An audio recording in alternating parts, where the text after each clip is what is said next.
저는 그게 프롤로그 부분에 이제 영국 학부모와 자녀와 학교와 교회가 어떤 관계에 있고 우리나라가 의 가정과 자녀의 관계 그리고 학교와 학부모의 관계가 어떤 것인가 그런 것을 한번 생각을 해보면 좋을 것 같다는 생각이 들었습니다. 그래서 그게 애들을 보니까 제가 유심히 관찰을 하니까 알아듣든 알아듣지 않든 계속 끊임없이 영국의 학부모들은 자녀와 아주 어릴 때부터 이야기하는 그것을 봤어요. 그리고 심지어 대학에 갈 때도 보니까 도서관에 가서 부모와 자녀가 끊임없이 이제 이야기를 나누는데 도서관에 간 이유는 도서관에 필요한 자료들을 이제 다 제공을 해 주거든요.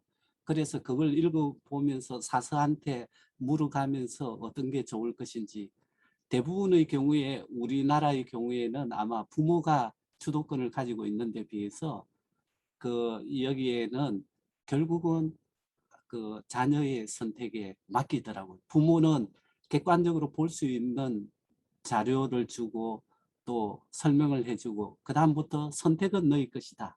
이렇게 하는데 우리하고는 컨텍스트가 좀 다른 것 같고요. 교회도 보니까 제가 훅 처치를 굉장히 마지막에 만나서 굉장히 힐링을 받았던 적이 있는데요. 여기의 특징은 뭔가 하면 아침과 한 200명 정도 모이는 교회인데요. 아침과 저녁에 예배를 드리는데 거의 다 그 교회 근처에 있어요. 집들이.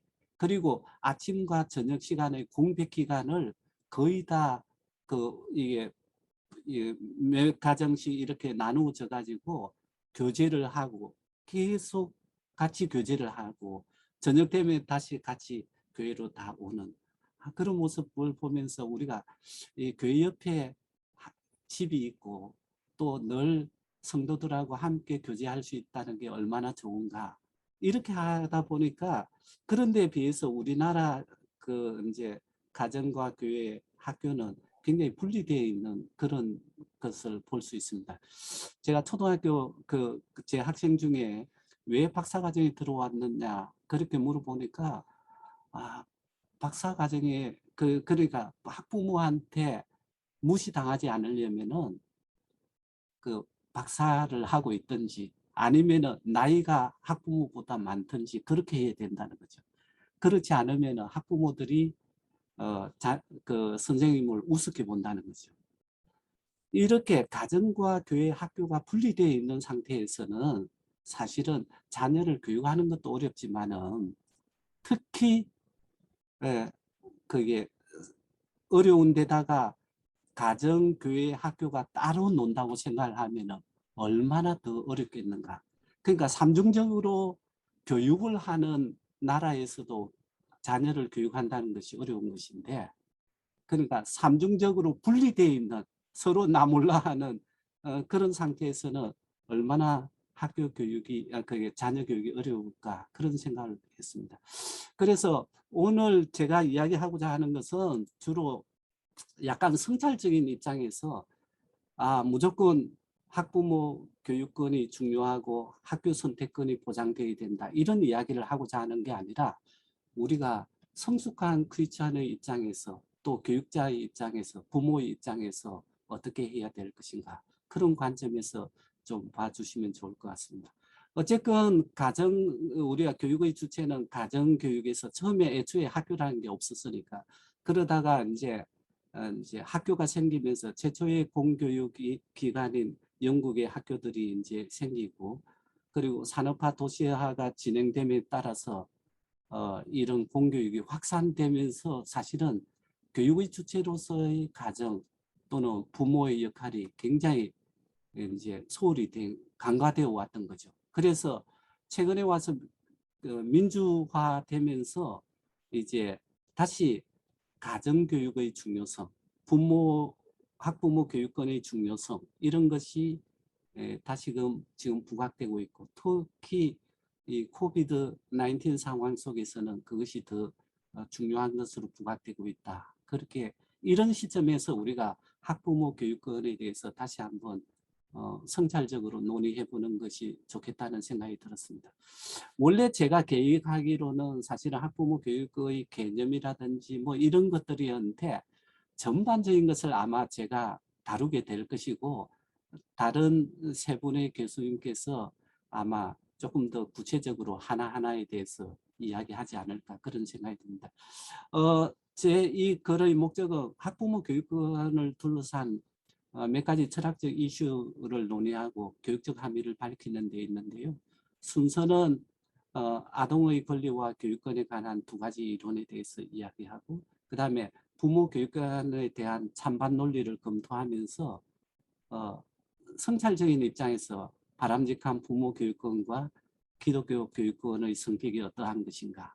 그리고 마지막으로 가장 핵심적인 문제인 학교 선택권의 주요 이슈를 이야기하고 그중에서 특히 미션 스쿨에 있어서 종교계 학교에 있어서 종교 교육권의 가능성을 검토하는 그런 방식으로 진행하겠습니다. 아동의 권리에 대해서는 사실은 유엔 아동 협약에 잘 나타나 있는데요. 이 네 가지 비차별의 원칙, 아동의 최선의 이익의 원칙, 아동의 생명권, 생존권, 발달권 보장의 원칙, 아동의 의사 존중의 원칙, 이 네 가지 원칙에 따라서 특별히 교육과 관련해서 중요한 것은 아동 발달권입니다. 아동 발달권은 아동의 전인적 성장과 잠재 능력을 발휘할 수 있도록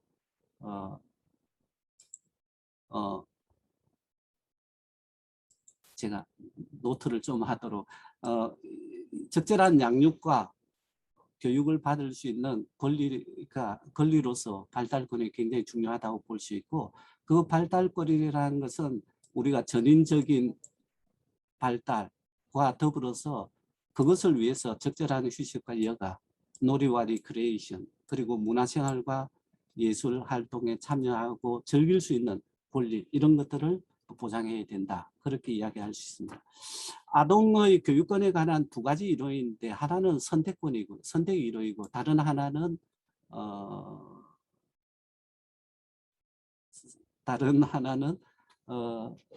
어쨌든 웰빙과 관련된 것인데요. 선택 이론은 아동에게 자유 혹은 자율성을 주어야 된다. 그러니까 민주주의 사회라면 가장 기본적인 권리가 자유 또는 자율성이라고 볼 수 있고 그것은 기본적인 권리이면서 다른 모든 권리의 토대가 되는 것이다. 그렇게 이야기할 수 있습니다. 이 권리에는 자유에는 소극적 자유와 적극적인 자유가 있는데 기본적으로 모든 소극적 자유는 모든 사회에서 보장되어야 하는 것인데 좀 더 성숙한 민주주의 사회일수록 이런 적극적인 자유, 스스로 그런 자율성을 발휘하는 삶을 사는 것이죠. 그런데 이런 자율권을 가지기 위해서는 아동이 스스로 선택할 수 있고 그에 따라 행해할 수 있는 능력을 길러주는 것이 굉장히 아동 교육에 있어서 굉장히 핵심적인 것이라고 볼 수 있습니다. 그러나 이런 자유나 자율성이라는 것은 전통사회나 또는 종교 공동체에서는 다소간 그것이 제한될 수 있죠. 그 다음에 두 번째 이제 아동교육권의 이론 중에 토대가 되는 게 이익이론인데요. 그 이익이론은 아동의 웰빙 추구권이라고 볼 수 있고요. 유엔 아동권리협약에는 아동의 최상의 이익과 웰빙 이런 말을 쓰고 있습니다. 웰빙이라는 것은 히라보로는 에우다이모니아인데요. 에우다이모니아는 이게 번역이 굉장히 다양하고 그 다양한 만큼 에우다이모니아의 의미를 모두 포괄하기는 그렇게 쉽지는 않은 보통은 지금 요즘은 주로 웰빙이라는 말을 많이 쓰고 옛날에는 행복에 이르는 길, 행복이라는 말을 많이 썼고요. 그 다음에 90년대는 좋은 삶, 최근에는 이제 풍성한 삶, 충만한 삶 이런 용어로서 많이 번역이 되고 있습니다. 교육학자 중에서 가장 웰빙에 대해서 많이 이야기하고 있는 사람이 존 화이트인데요. 그분은 원래는 웰빙이라는 것이 개인의 욕구 충족이라고 봤었는데 최근에 와서는 내재적으로 가치 있는 활동과 관계에 성공적이면서 진심으로 참여하는 삶이다. 그렇게 보고 있습니다. 근데 이 웰빙이라는 것은 그게 어쨌든 명성이나 부나 위치제를 추구하는 것이 아니고 오히려 그 활동 그 자체 활동에 참여함으로써 그 자체로 그 안에서 누리게 되는 가치 그런 것을 우리가 내재적으로 가치 있는 활동과 관계라고 이야기할 수 있습니다. 그래서 그리고 관계는 더 중요한데 타인과 친밀한 인간관계를 맺는 것, 우애를 가지는 것 이런 것들이 굉장히 중요하고 결국 웰빙을 추구한다는 것은 뭔가 하면 형식적이거나 건성적으로 혹은 의무적으로 이런 내재적으로 가치 있는 활동과 관계에 참여하는 것이 아니라 온전히 즐겁게 그리고 성공적으로 참여하는 것을 우리가 웰빙이라고 할 수 있습니다. 그런데 아동은 이런 웰빙을 누리기에는 신체적으로나 정신적으로 아직 충분히 성숙하지 못하기 때문에 그 일시적으로 아동의 권리가 유보되거나 제한될 수밖에 없다라고 이야기할 수 있을 것 같습니다. 그러니까 아동이 원래 가져야 하는 권리의 당위성과 또 아동의 미성숙이라는 현실성 사이의 괴리 이것을 이제 메꿔주기 위해서는 아동의 권리를 보호해주면서 아동의 웰빙을 추구할 수 있는 대리자가 요청되는데 그 대리자 중에 한 사람이 가장 강력한 캔디데이터가 바로 부모 또는 학부모라고 이야기할 수 있습니다. 그러면은 학부모, 부모 교육권에 대해서 이야기하기 전에 먼저 부모 교육권과 아동 교육권의 관계에 대해서 조금 이야기를 했으면 좋겠는데요. 부모 교육권은 원칙상 자녀의 교육권이라는 거죠. 아동 또는 학생의 교육권인데 자녀의 교육에 관한 권리가 그 자녀 교육권이 아직 자녀가 성숙하지 못했기 때문에 부모에게 일시적으로 위임된 있는 권리다. 그렇게 이야기할 수 있을 것 같아요. 그래서 부모는 항상 이 점을 염두에 두면서 어떻게 하는 것이 자녀에게 가치 있는 삶을 살게 하는 것인지 그리고 최상의 삶을 살게 하는 것인지를 생각하면서 양육하고 교육해야 된다는 것. 그 다음에 두 번째 생각해 볼 문제는 부모 교육관과 학부모 교육권이 어떤 관계가 있는가. 부모 교육권과 학부모 교육권은 권리 주체가 동일한 대상을 가르친다는 점에서 교차적으로 사용할 수 있습니다. 그러나 엄격히 말하면 세 가지 측면에서 조금 구분된다고 볼 수 있습니다. 개념적인 측면에서 보면 부모가 자녀에 대비되는 개념이라면 학부모는 학생에 대비되는 개념이죠. 그래서 부모 교육권은 자녀가 학생인지 여부와 상관없이 모든 자녀에게 해당되는 권리라면 학부모 교육권은 재학 중인 부모가 가지는 권리라고 볼 수 있습니다. 그 다음에 교육권의 범위 측면에서 보면은 시간적으로나 공간적으로 부모 교육권은 제한이 없는 데 비해서 학부모 교육권은 시간적으로 학생 동안에 그리고 공간적으로 학교 생활하는 공간 내에서 받고 있거나 교육받을 권리를 말한다고 볼 수 있습니다. 그리고 교육의 관심사 측면에서 부모 교육권은 자녀가 전인 또는 원만한 인간으로 잘 살아가는 데 초점을 둔다면 학부모 교육권은 주로 공부를 잘하고 좋은 학교 진학하는 데 초점을 둔다고 볼 수 있습니다. 그래서 요약하면은 부모 교육권이 학부모 교육권보다 일반적이면서 포괄적이고 좀 더 바람직한 개념일 가능성이 많습니다. 왜냐 학부모 교육권은 인간의 그게 연약함 때문에 이기심 때문에 다른 것들이 이제 들어갈 소지가 있기 때문에 그렇죠. 부모 교육권을 주장하는 사람 그러나 부모 교육권을 주장하는 사람의 주된 관심사가 학생인 자녀들이 받는 교육에 대한 문제이고 교육권의 초점도 주로 학교 교육권과 교육과 관련이 되어 있기 때문에 이하에서는 학부모 교육권으로 통칭하겠습니다. 학부모 교육권에 대한 찬반 논리는 자연권, 그러니까 부모이기 때문에 천부적으로 자연적으로 주어지는 권리라는 그런 입장이 있는데 비해서 거기에 대한 반론은 부모가 자녀를 낳고 길렀다는 것이 부모가 마음대로 교육할 수 있는 권리를 가진 것은 아니다. 그러니까 건전하고 훌륭한 교육관을 가진 부모의 경우에는 문제가 되지 않을 수 있지만 그렇지 않는 부모 밑에서 자란 자녀의 경우에는 방치되거나 오히려 교육이란 미명하에 학대를 당할 수도 있다. 그렇게 볼 수 있습니다.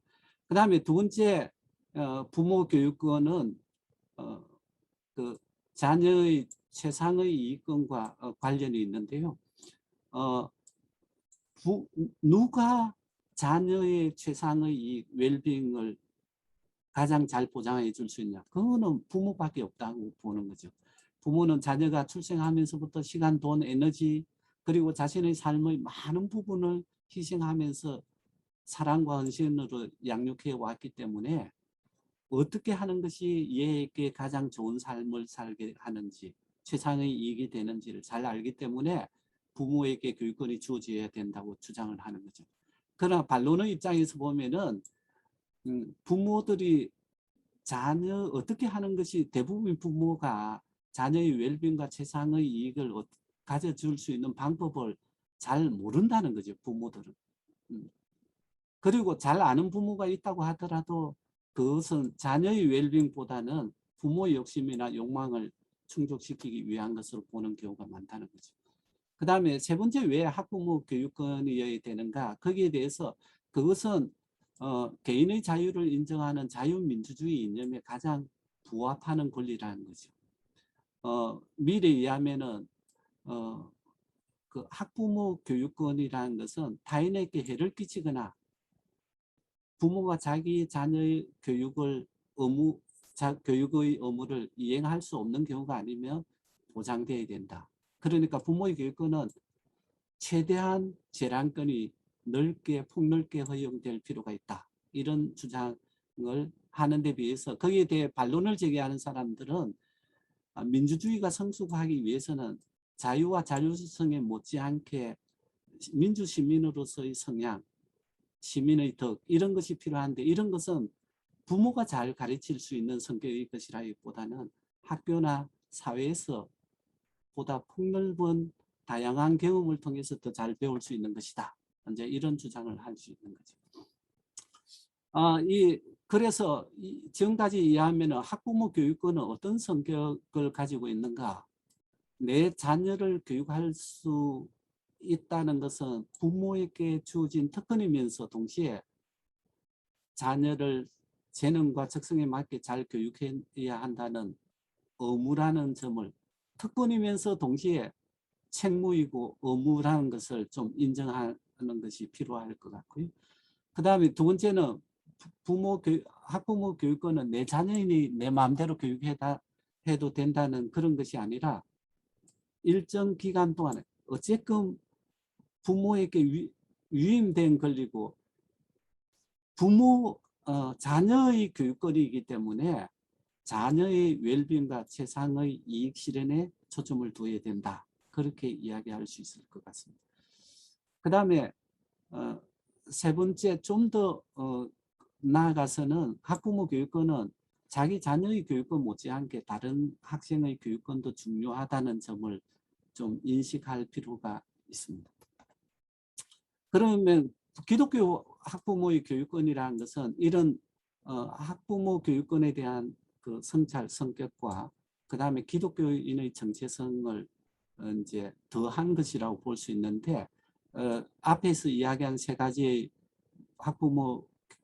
학부모의 교육권의 성격과 거기에 더해서 크리스찬으로서 기독 학부모는 자녀 교육을 하나님이 주신 소명으로 알고 죽게 하듯이 자녀를 전심으로 돌보는 일을 해야 된다는 거죠. 그 두 번째는 원래 교육을 뜻하는 빌둥이란 말은 오늘날 그 의미가 거의 사라지고 없지만 원래 의미는 하나님의 형상을 지닌 인간으로 함양하는 것을 의미합니다. 그렇기 때문에 우리가 부모 교육의 자녀 교육의 초점을 교과의 지식을 축적하는 데 주기보다는 어떻게 하는 것이 하나님의 형상을 회복하고 하나님 자녀답게 되는가 거기에 두어야 된다. 그 다음에 세 번째는 자녀가 분가할 때까지 혼인하여 분가할 때까지 한시적으로 부모에게 위탁된 권리라는 것을 인식을 하고 자녀 교육에서 강압적으로 하거나 노엽게 하지 말아야 되고 하나님의 형상을 지닌 인격체로서 존중하면서 오로지 주의 교양과 훈계로 양육하고 그리고 이제 성인이 되고 나면은 부당하게 자녀에게 부모 교육권을 행사하는 문제에 대해서는 신중을 기해야 된다. 그렇게 이야기할 수 있습니다. 마지막으로 학부모 선택권인데요. 이 학부모 선택권은 사실은 이해관계가 학부모 간의 이해관계가 가장 첨예하게 드러나는 문제이면서 학부모 교육권의 실질적인 핵심 사항이라고 볼 수 있을 것 같습니다. 그래서 여기에 대해서 세 가지 점을 논의하고 마치겠는데요. 학교 선택권을 주장하는 신자유주의 논리를 탐색하고 그것을 비판적으로 검토하고 그리고 기독 학부모의 관심사인 학교 선택에서 종교교육의 가능성 이 문제를 논의하겠습니다. 첫 번째, 이 학부모 선택권에 대해서 논의가 활발하게 진행된 것은 신자유주의가 들어오면서부터입니다. 1990년대 학교 선택권이 활발하게 이제 일어나게 됐는데요. 신자유주의자들은 기업이 시장의 원리에 따라서 소비자에게 적합한 상품을 만들어내고 경쟁을 통해서 생산성을 높이는 것처럼 경제적 관점을 교육에 수용하여 소비자가 자유롭게 학교를 선택함으로써 경쟁을 통해서 교육의 질을 제고해야 된다. 이런 이론적 토대를 제공한 사람이 미국의 프리드만이라고 볼 수 있습니다. 미국의 프리드만은 정부는 학교를 설립하고 재정적으로 지원해야 되지만 학교 운영에 개입해서는 안 되고 오히려 가정에 바우처를 제공함으로써 학부모 선택권을 확대하고 학교 간의 경쟁을 통해서 교육의 질을 제고해야 된다. 이런 주장을 했고요.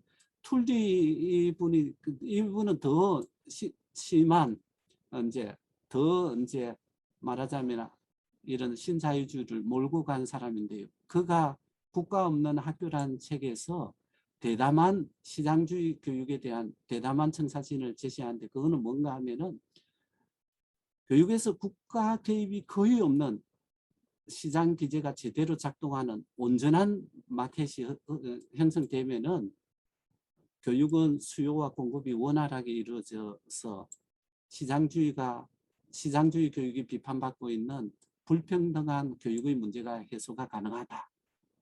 그렇게 이제 주장을 했어요. 이 네, 툴리의 독특한 점은 뭔가 하면은 마무리해 주세요. 바우처제도를 가장 선진화된 이 시장주의 원리라고 보는 데 비해서 그것보다 더 나아가서 평생 학습의 관점에서 시장주의의 정당성을 찾고 있다는 거죠. 영국의 사회정의위원회에서 제안한 것처럼 이 학습은행과 개인 학습 계좌 정책을 제안해서 우리가 은행에서 통장에서 언제든지 필요할 때 돈을 찾아 쓸 수 있는 것처럼 이게 학습을 평생 할 수 있도록 그런 것을 제공해 줘야 된다. 그런 이제 주장입니다. 그 학부모들의 학교 선택권을 찬성하는 근거도 거기에 토대를 두고 있다. 그렇게 볼 수 있습니다. 거기에 대해서 약간 비판적인 선찰적인 입장에서 이야기하자면은 첫 번째는 교육의 공적 성격의 반대하는 입장에서 보면 교육의 성격에 대한 오해 때문에 생긴 문제가 아닌가. 이제 학교 선택권을 주장하는 사람들은 교육을 시장에서 사고 파는 물건이나 소비자처럼 사적인 성격을 가진 것으로 보는데 그래서 슈퍼마켓이 많이 생기면은 기존 슈퍼마켓의 질이 좋아지는 것처럼 교육도 학교도 될 것이라고 그렇게 생각하는데 이것은 학교 또는 교육을 사적인 것으로 이제 생각한 데서 비롯되는 것이죠. 소비자가 시장에서 물건을 사듯이 교육을 마음대로 구매해도 좋은가? 여기에 지금 대해서 사실은 교육은 오랫동안 누적되어 온 공적 전통, 그 인류 문화유산으로서 정신세계 속으로 학생을 입문시키는 일이죠. 이것은 오랫동안 각고의 노력을 통해서 축적해 놓은 인류 전체의 업적이기 때문에 특정인이나 특정 계층의 소유물이나 독점물이 아니라는 거죠. 그리고 교육을 시장에 내맡기기에는 너무 중요한 사회적 선 가치이기 때문에 불완전하지만은 그럼에도 불구하고 말하자면 교육의 공적 성격이 훼손돼서는 안 된다. 그렇게 이야기할 수 있고요. 그 다음에 사회 정의와 관련해서 학교 선택권이 현실적으로 교육 불평등과 사회 양극화 문제를 심화시키고 있다는 거죠. 특히 뭐죠? 브릭하우스에 의하면은 지금 우리 성적이라는 것이 개인의 학생의 능력보다는 이 사회 경제적 지위와 더 관련돼 있어서 개인의 능력에 의해서가 아닌 말하자면 부모의 사회적 지위에 의해서 이루어지는 이런 불평등은 사회 정의에 부합하지 않다. 이렇게 이야기할 수 있을 것 같습니다. 그래서 마지막으로 종교 학교 선택권으로서 종교 교육의 가능성에 대해서 살펴보면요.